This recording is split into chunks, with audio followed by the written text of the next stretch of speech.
Mic ಹಿಡಿದಿ sir, ಹಿಡಿದಿ ಆ ಕಡೆ ಬನ್ನಿ. ಹತ್ತಪ್ಪ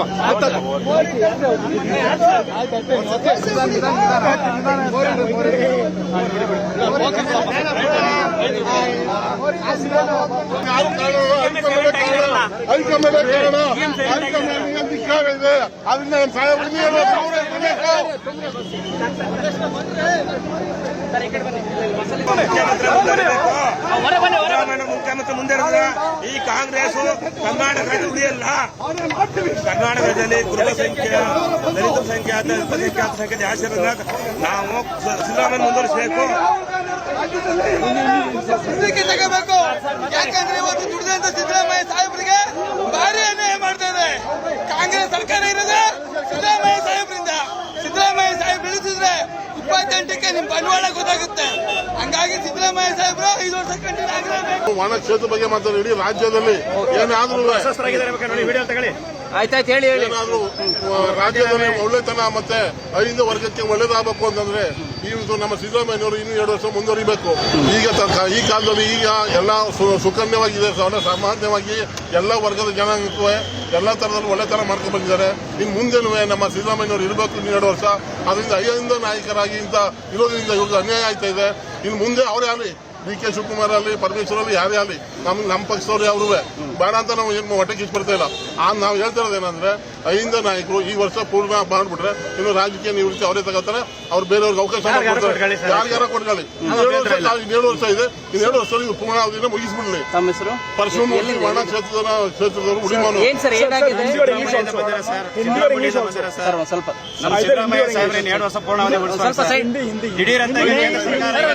ಅಂತ ಈಗ ನಿರ್ಧಾರ ತಗೊಂಡ್ಬಿಟ್ರೆ ನಾಳೆಯಿಂದ ಇನ್ನು ಸಿಕ್ಕಾಪಟ್ಟೆ ರಾಜ್ಯಾದ್ಯಂತ ಸಿಕ್ಕಾಪಟ್ಟೆ ಹೋರಾಟ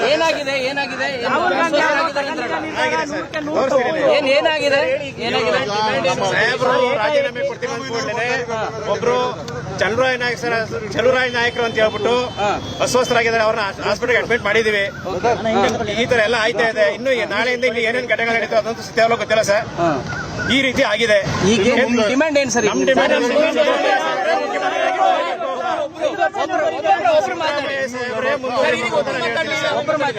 ಸಿದ್ದರಾಮಯ್ಯ ಸಾಹೇಬ್ರವರೇ ಇನ್ನು 2 ವರ್ಷ ಮುಂದುವರೆದ್ರೆ ನೆಕ್ಸ್ಟ್ ನಿವೃತ್ತಿ ಇರ್ತಾರೆ. ಕಾಂಗ್ರೆಸ್ ಸರ್ಕಾರಕ್ಕೆ ಏನ್ ಸಪೋರ್ಟ್ ಕೊಡ್ಬೇಕು ಸರ್? ಕೊಡ್ತಾರೆ. ರಾಹುಲ್ ಗಾಂಧಿ ಅವರು ಈ ನಿರ್ಧಾರ ತಗೊಂಡಿರೋದು 100ಕ್ಕೆ 100 ತಪ್ಪು. ಸಾಹೇಬರು ನಮ್ಮ ಸಿದ್ದರಾಮಯ್ಯ ಸಾಹೇಬರು ಅನ್ನರಾಮಯ್ಯ, ದಲಿತರಾಮಯ್ಯ, ಸರ್ವ ಜನಾಂಗದ ರಾಹುಲ್ ಗಾಂಧಿ ಅವರು ತಗೊಂಡಿದ್ದಾರೆ. ಅವರು ಯಾವುದೇ ತರ ಕಪ್ಪು ಚುಕ್ಕಿ ರಾಜಕಾರಣ ಮಾಡ್ಕೊಂಡು ಬಂದಿರೋರು ನಮ್ಮ ಸಿದ್ದರಾಮಯ್ಯ ಸಾಹೇಬರು. ಯಾವುದೇ ತರ ಅವರು 5 ವರ್ಷ ಅವ್ರು ತಗೊಂಡಿರೋಂತ ನಿರ್ಧಾರಕ್ಕೆ ನಮ್ಮ ಎಲ್ಲರೂ ವಿರೋಧ ಮಾಡ್ತಾ ಇದೀವಿ. ಸಾಹೇಬರು ಸರ್ವ ಜನಾಂಗದ ಶಾಂತಿಯ ತೋಟ, ಅಹಿಂದ ನಾಯಕ, ಅನ್ನರಾಮಯ್ಯ, ಬಡವರ ಪಾಲಿನ ಧೀಮಂತ ನಾಯಕರು ಅವರು. ಅವ್ರ ರಾಜಕೀಯದಲ್ಲಿ ಇವತ್ತು ಕಂಡು ಯಾವುದೇ ತರ ಕಪ್ಪು ಚುಕ್ಕಿಲ್ದೆ ಅಂತ ನಡ್ಕ ಬಂದಿರೋರು ಅವರು. ಅವ್ರನ್ನ ಯಾರೇ ಟೀಕೆ ಮಾಡಿದ್ರು, ವಿರೋಧ ಮಾಡಿದ್ರು ಯಾರಿಗೂ ತಲೆ ಕೆಡ್ಸ್ಕೊಳ್ಳದೆ ಪಕ್ಕಾ ಪೊಲಿಟಿಷನ್ ಅಲ್ಲಿ ಬಂದಿರೋರು. ಬೇರೆ ತರ ಯಾವುದೇ ತರ ಕಪ್ಪು ಚುಕ್ಕಿನೇ ಇದೆ ಅಂತ ಬಂದಿರೋರು. ನಮ್ಗೆ ಬೇಡಿಕೆ ಏನಂದ್ರೆ ಪೂರ್ಣಾವಧಿ ಮುಖ್ಯಮಂತ್ರಿಯಾಗಿ ಅವ್ರಿಗೆ ವಿದಾಯ ಹೇಳ್ಬೇಕು ಅಂತ. ರಾಜಕೀಯದಲ್ಲಿ ವಿದಾಯ ಹೇಳ್ಬೇಕಾದ್ರೆ ಪೂರ್ಣಾವಧಿ ಮುಖ್ಯಮಂತ್ರಿಯಾಗಿ ಇದಾಗಬೇಕು.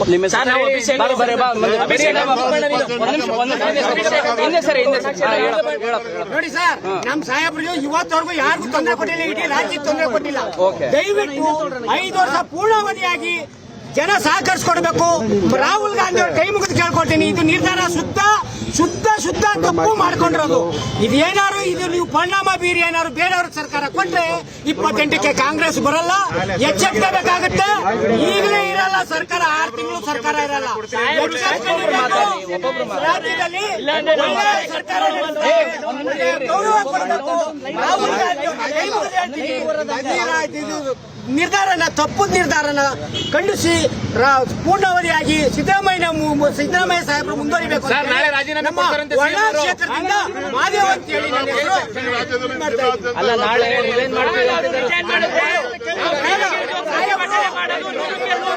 ಖಂಡಿತ ರಾಹುಲ್ ಗಾಂಧಿ ಅವರು ಈ ನಿರ್ಧಾರನ ವಾಪಸ್ ತಗೋಬೇಕು ಅಂತ ತಪ್ಪು. ಕೇಳ್ಕೊತೀವಿ ಸರ್.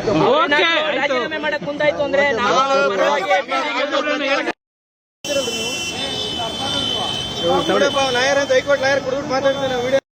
ಹೋದ್ರಲ್ಲ ಸರ್, ನಾವ್ ಇಲ್ಲಿಗೆ ಬಂದ್ವಿ ಕರೆಕ್ಟ್ ಆಗಿ ಸಾಹೇಬ ನೋಡಕ ಅಂತ. ಯಾವಾಗ ಯಾರು ನಮ್ಮನ್ನ ಅವರು ಮಾತಾಡಿಸ್ಲಿಲ್ಲ. ಡೆಲ್ಲಿಗೆ ಹೋಯ್ತಾ ಇದೀನಿ, ಯಾರು ಒಳಗ್ ಹೋಗ್ಬಿಡಿ ಅಂತ ನಮ್ಗೆ ಹೇಳಿದ್ರು ಸರ್. ಅವ್ರು ಹೋಗಿ ಡೆಲ್ಲಿಲಿ ಏನೋ ಮಾತಾಡಕ್ ಕರ್ದಾರೆ ಅಂತ ನಾವು ಒಂದು ಇದ್ರಲ್ಲಿದ್ದೋ ಸರ್. ಯಾವಾಗ ಡೆಲ್ಲಿಯಿಂದ ಈ ಮಾತು ಕೇಳಿ ಬಂದ ತಕ್ಷಣ ನಮ್ಮ ಕಾಂಗ್ರೆಸ್ ಕಾರ್ಯಕರ್ತರು ಎಲ್ಲ ತಬ್ಲಿ ಆಗ್ಬಿಟ್ಟಿದ್ವಿ ಸರ್. ಅಂದ್ರೆ ಅವರು ಡಿ ಕೆ ಶಿವಕುಮಾರ್ ಕಾಂಗ್ರೆಸ್ ಅವರು ಇಲ್ಲ ಅಂತ ಹೇಳ್ತಾ ಇಲ್ಲ, ಏಕಾಏಕಿ ಈ ತರ ನಿರ್ಧಾರ ತಗೊಂಡಿರೋದು ನಮ್ಗೆ ತುಂಬಾನೇ ನೋವಾಗಿದೆ. ತಡ್ಕೊಳಕಾಯ್ತಲ್ಲ ಸರ್. ನಾಳೆಯಿಂದ ಏನಾಗ್ತೀವೋ, ರಾಜ್ಯ ಏನಾಯ್ತದೋ ಗೊತ್ತಿಲ್ಲ ಸರ್. ಅದಂತೂ ನೀವೇ ತೋರಿಸ್ತೀರಾ, ರಾಜ್ಯ ಜನ ತೋರಿಸ್ತೀರಾ, ಡೆಲ್ಲಿ ತನಕ ನೀವೇ ತೋರಿಸ್ತೀರಾ ಸರ್. ಅದಂತೂ ಖಂಡಿತ ಸರ್. ಇಷ್ಟು ಮಾತ್ರ ಹೇಳ್ತೀವಿ ಸರ್. ಎಷ್ಟು ದಿನದಿಂದ ಪ್ರಯತ್ನ ಪಡ್ತಾ ಇದ್ದೀರಿ ಸಿದ್ದರಾಮಯ್ಯ ಅವ್ರು ಮಾತಾಡ್ಸಕ್ ಅಂತ ಹೇಳಿ? ನಾವು ನೆನ್ನೆ ಬಂದ ಸರ್. ನೀವು ಹೇಳೋದಲ್ಲ ಸರ್, ಅವಾಗಲೇ ಬಂದ ತಕ್ಷಣ ಯಾರಿಗೂ ಇದು ಮಾಡಿಲ್ಲ ಸರ್. ಡೆಲ್ಲಿಗೆ ಹೊಟ್ರು, ಡೆಲ್ಲಿಗೆ ಹೋಯ್ತಾರೆ, ಏನೋ ಕರೆದಿರ್ಬೋದು ದೊಡ್ಡವರು ಅಂತ ಅನ್ಕೊಂಡ್ವಿ. ನೆನ್ನೆಯಲ್ಲಿ ಅವ್ರು ಏನ್ ಮಾತಾಡಿದ್ಮೇಲೆ ಅವ್ರ ಮಕ್ಕ ನಾವು ನೋಡಕ್ಕಾಯ್ತಿಲ್ಲ ಸರ್. ತುಂಬಾ ಕಠಿಣ ಇದಾಗ್ಬಿಟ್ಟಿದೆ ಸರ್. ರಾತ್ರಿ 1 ಗಂಟೆಲ್ಲೂ ಭೇಟಿ ಮಾಡಿದ್ವಿ. ಇಷ್ಟೇ ಸರ್ ಹೇಳೋದು. ರಾಹುಲ್ ಗಾಂಧಿ ಸಾಹೇಬರು ಈ ನಿರ್ಧಾರನ ವಾಪಸ್ ತಗೊಂಡು ಸಿಎಂ ಸಾಹೇಬ್ರೆ ಮುಂದುವರೆಸಿದ್ರೆ ನಮಗೆ ತುಂಬಾ ಅನುಕೂಲ ಸರ್. ಡಿ ಕೆ ಶಿವಕುಮಾರ್ ಕೊಳ್ಳಿ ಸರ್. ನೆಕ್ಸ್ಟ್ ಅಧಿಕಾರ ಬಂದಾಗ ಅವರೇ ಫಸ್ಟ್ ಇಂದ 5 ವರ್ಷ ಕಂಟಿನ್ಯೂಸ್ ಮಾಡಲಿ ಸರ್. ಇದು ಏನಾರ ಇವಾಗ ಸಾಹೇಬರು ಇಳಿಸ್ಬಿಟ್ಟು ಮಾಡಿದ್ರೆ ನೆಕ್ಸ್ಟ್ 35 ಸೀಟ್ ಅಲ್ಲ, 135 ಸೀಟ್ ಅಲ್ಲ, ಕಾಂಗ್ರೆಸ್ 35 ಸೀಟು ಬರಲ್ಲ ಸರ್. ಅದಂತೂ ಖಂಡಿತ ಸರ್. ಅವಾಗ ನಿರ್ಧಾರ ಮಾಡ್ಬಿಟ್ಟಿದ್ದಾರೆ ಸರ್, ಎಲ್ಲ ನಿರ್ಧಾರ ಆಗಿದೆ. ಒಂದ್ ತಿಂಗಳ 2 ತಿಂಗಳು ಟೈಮ್ ತಗೋಬೇಕಲ್ಲ ಸರ್ ನಮ್ಮ ಸಾಹೇಬರಿಗೆ. ಹಿಂಗ್ ಕರೆದ್ಬಿಟ್ಟು ಹಿಂಗೆ ನೀವು ರಾಜೀನಾಮೆ ಕೊಡ್ಲೇಬೇಕಂತ ಹೇಳ್ಬಿಟ್ರೆ ನಾವೆಲ್ಲ ಏನಾಗಬೇಕು ಸರ್? ಕಾರ್ಯಕರ್ತರು ಏನಾಗಬೇಕು, ಇಡೀ ರಾಜ್ಯ ಜನತೆ ಏನಾಗಬೇಕು ಸರ್? ಯಾರು ಆತ್ಮಹತ್ಯೆಗೆ ಯತ್ನ ಮಾಡಿದ್ರು ಅಂತ ಹೇಳಿದ್ರು ನೀವು? ಚಂದ್ರಕಾಂತ್ ನಾಯ್ಕ ಸರ್ ಅಂತ ಅವರು ಮಾರ್ಬಳ್ಳಿ ಉಂಡಿಯವರು. ಅವ್ರು ಬಂದು ಚಾಮುಂಡೇಶ್ವರಿ ಕ್ಷೇತ್ರದಿಂದ ಬಂದ್ರು. ಅವ್ರ ಪಕ್ಕ ಅಭಿಮಾನಿ ಸರ್. ಅವರು ನೆನ್ನೆ ನೋಡಕ್ ಬಂದ್ರು, ನೋಡಕ್ ಆಗ್ಲಿಲ್ಲ. ಈ ತರ ಆಯ್ತಲ್ಲ, ನಾನು ಬಂದಂತ ಗಳಿಗೆ ಅಂದ್ಬಿಟ್ಟು ನೋವು ತಡ್ಕೊಳಕ್ ಆಗದೇನೆ ಮೈದಾನ ಆಡಳಿತರಾಗಿ ಉಸಿರಾಡ ತೊಂದರೆ ಆಗಿ ನಾವೇ ಏಳ್ಸಿ ಕೂರ್ಸಿವಿ ಸರ್. ತಿರ್ಗಿ ಇಲ್ಲಿ ಗಲಾಟೆ ಸ್ಟಾರ್ಟ್ ಆಯ್ತು. ಇಲ್ಲಿ ಬಂದಿರೋರು ತಿರ್ಗಿ ಗಲಾಟೆ ಸ್ಟಾರ್ಟ್ ಆಯ್ತು. ನಮ್ಮ ಸ್ನೇಹಿತರ ಕಳಿಸ್ಬಿಟ್ಟೆ ನಾನೇ ಸೈಡ್ಗೆ. ಆರಾಮಿದ್ದಾರೆ ಈಗ ಅವರು? ಆರಾಮಿದ್ದಾರೆ ಸರ್. ಅದು ಈಗ ಆ ಕಡೆ ಕರ್ಕೊಂಡು ಹೋಗೋರು ಸರ್, ಗೊತ್ತಿಲ್ಲ. ಬೆಳಗಾನ ಏನಾಯ್ತಾರೋ ಅದು ಗೊತ್ತಿಲ್ಲ ಸರ್. ಒಟ್ಟಲ್ಲಿ ಎಷ್ಟು ಜನ ಸರ್ ಆ ರೀತಿ ಆತ್ಮಹತ್ಯೆಗೆ ಯತ್ನ ಮಾಡಿದ್ದು ನಿಮ್ ಜೊತೆಗೆ ಬಂದು? ಇವತ್ತು ಇಷ್ಟು ಕಡಿಮೆ ಇರ್ಬೋದು ಸರ್. ನಾಳೆಯಿಂದ ಉಗ್ರ ಹೋರಾಟ ಮಾಡಿ ಎಷ್ಟು ಜನ ಆತ್ಮಹತ್ಯೆ ಆಗುತ್ತೆ ಏನಾಗುತ್ತೆ ಅಂತ ತಿಳಿದಿಲ್ಲ ಸರ್. ಅದು ಪರಿಹಾರ ಅಲ್ಲ. ಅದು ಆತ್ಮಹತ್ಯೆ ಮಾಡ್ಕೊಳ್ಳೋ ಯತ್ನ ಮಾಡೋದು ಕೂಡ ಪರಿಹಾರ ಅಲ್ಲ. ಇವರು ಈ ಸರ್ಕಾರ ಸಿದ್ದರಾಮಯ್ಯ ಸಾಹೇಬ್ರಿಗೆ ಏಕೈಕ ಹಿಂಗ ರಾಜೀನಾಮೆ ಕೊಡು ಅಂದ್ರೆ ಇನ್ನೆಂತ ಇದು ಮಾಡೋದು ಸರ್? ಇಂಥ ಭಾಗ್ಯಗಳ ಸರ್ದಾರ ಕೊಟ್ಟಿಂದ ಸರ್ಕಾರ ಜನಗಳಿಗೆ ಇಷ್ಟೊಂದು ಉಪಕಾರ ಮಾಡಿ 5 ಭಾಗ್ಯಗಳನ್ನು ಕೊಟ್ಟು ಇನ್ನೂ ಮುಂದುವರಿಸ್ಕೊಂಡು ಹೋಯ್ತವ್ರೆ. ಆದ್ರೂ ಅವ್ರನ್ನ ಇಂಥ ಸಮಯದಲ್ಲಿ ಅವ್ರನ್ನ ತೆಗ್ದಾಕ್ದಾಗ ಎಂತ ಆಘಾತ ಆಗುತ್ತೆ ಸರ್. ಅದರಿಂದ ಆಘಾತ ಆಗದೇ ಉಂಟು, ಹಾಗೇ ಆಗುತ್ತೆ ಸರ್. ಹಿಂಗ ದಿಢನೆ ಇದಾದಾಗ ಡಿ ಕೆ ಶಿವಕುಮಾರ್ಗೆ ಅವಕಾಶ ಸಿಗಬಾರ್ದು ಅಂತೀರಾ ಸಿಎಂ ಅಂತ ಹೇಳ್ತೀವಿ. 2028ಕ್ಕೆ ಎಲೆಕ್ಷನ್ ಇದೆ ಸರ್. ಅವ್ರ ಪರವಾಗಿ ಹಿಂದುಳಿದ ವರ್ಗದವರು ಎಲ್ಲ ಜನದವರು ಹೋರಾಡಿ ಸರ್ಕಾರ ತತ್ತೀವಿ ಸರ್. ಕಾಂಗ್ರೆಸ್ ಸರ್ಕಾರ ಮುಂದೆ 5 ವರ್ಷನೂ ಅವರೇ ಆಳ್ಲಿ ಸರ್. ಇದೊಂದು 2 ವರ್ಷ ಅವ್ರಿಗೆ ಬಿಟ್ಕೊಡಕ್ಕೆ ವ್ಯವಸ್ಥೆ ಮಾಡಿ ಅಂತ ಸರ್ ಕೇಳ್ಕೊತಾರೆ ಸುರ್ಜೇವಾಲ ಸಾಹೇಬ್ರನ್ನ. ಅಂದ್ರೆ ಈಗ ಸಿದ್ದರಾಮಯ್ಯರೇ ಮುಂದುವರಿಬೇಕಂತಾನ ಸರ್? ನಮಗೆ ಸಿದ್ದರಾಮಯ್ಯನವರು ಇನ್ನು 2 ವರ್ಷ ಅವ್ರ ಸರ್ಕಾರ ಈಗ ಏನಿದೆ ಕಂಟಿನ್ಯೂ ಮಾಡ್ಬೇಕು ಸರ್. ಇನ್ನು 2 ವರ್ಷ ಸಿದ್ದರಾಮಯ್ಯನವರು ಇನ್ನು 2 ವರ್ಷ ಕಂಟಿನ್ಯೂ ಮಾಡಿದ ನಂತರ 28ಕ್ಕೆ ರಾಜ್ಯದಲ್ಲಿ ಕಾಂಗ್ರೆಸ್ ಸರ್ಕಾರ ಮತ್ತೆ 150 ಸೀಟ್ ಗೆಲ್ಲುತ್ತೆ ಸರ್. ಮತ್ತೆ 150 ಸೀಟ್ ಗೆಲ್ಲುತ್ತೆ ಸಿದ್ದರಾಮಯ್ಯನವರು ಆಡಳಿತನ ಮಾಡಿದ್ರೆ. ಈ ಆಡಳಿತ ಇಲ್ಲಿವರೆಗೂ ಈ ಆಡಳಿತನ ನಾವು ಇಲ್ಲಿಂದ ನೋಡ್ಕೊಂಡ್ ಬಂದಿದ್ದೀವಿ. ಎಷ್ಟು ಜನ ಮುಖ್ಯಮಂತ್ರಿಗಳು ಈ ಆಡಳಿತ ಕೊಟ್ಟಿದ್ರು ಸರ್? ಅದನ್ನ ಹೈಕಮಾಂಡ್ ಯೋಚನೆ ಮಾಡಬೇಕು. ಈಗ ಪೂರ್ಣಾವಧಿ ಏನು ಇವರು ಡಿಸೈಡ್ ತಗೋತಾ ಇದ್ದಾರೆ ಸರ್ ಸಾಹೇಬ್ರು ಇಳಿಸಬೇಕು ಅಂತ. ನಾವು ನೆಕ್ಸ್ಟ್ 28ಕ್ಕೆ 5 ಓಟ್ಗಳಿಗೆ ನಾವು ನಿಜವೂ ಕಾಂಗ್ರೆಸ್ಗೆ ಸಪೋರ್ಟ್ ಮಾಡಲ್ಲ. ಇವ್ರನ್ನ ಪೂರ್ಣಾವಧಿ ಮುಗಿಸಿದ್ರು ಮಾತ್ರ ನಾವು ಬರೋ ಸಲಿಗೆ 150